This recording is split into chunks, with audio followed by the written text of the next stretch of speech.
Una vera e propria bomba è esplosa questa sera a Napoli e voi, fedeli tifosi del nostro club, siete già al corrente di alcune scottanti novità da dietro le quinte che potrebbero cambiare completamente la composizione della nostra rosa per la prossima stagione.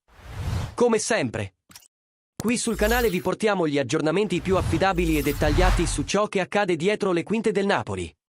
Quindi lasciate il vostro like, iscrivetevi al canale e attivate la campanella. Perché il nome del momento è Juan Musso, e potrebbe essere il nuovo portiere dei pali azzurri.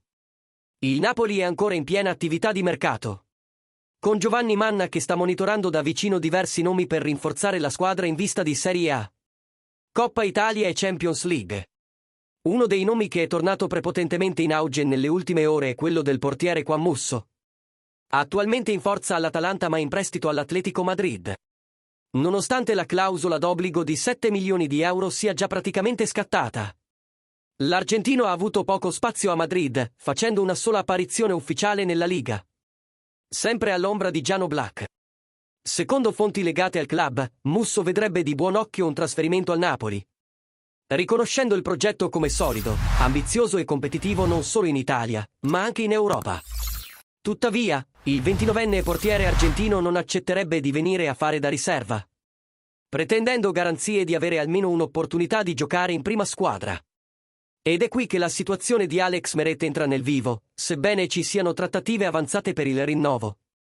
L'accordo non è ancora stato definito e un eventuale impasse potrebbe aprire le porte a Musso per diventare protagonista sotto Antonio Conte.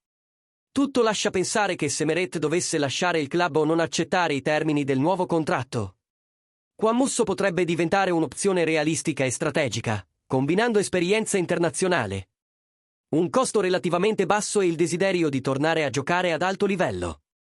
Con questo, Manna ha dimostrato ancora una volta di essere attento ai dettagli e al momento giusto per agire, preparando alternative consistenti nel caso in cui il piano A non si concretizzi. E ora vogliamo sapere da voi, tifosi del Napoli, approvereste l'arrivo di Musso come nuovo portiere della squadra?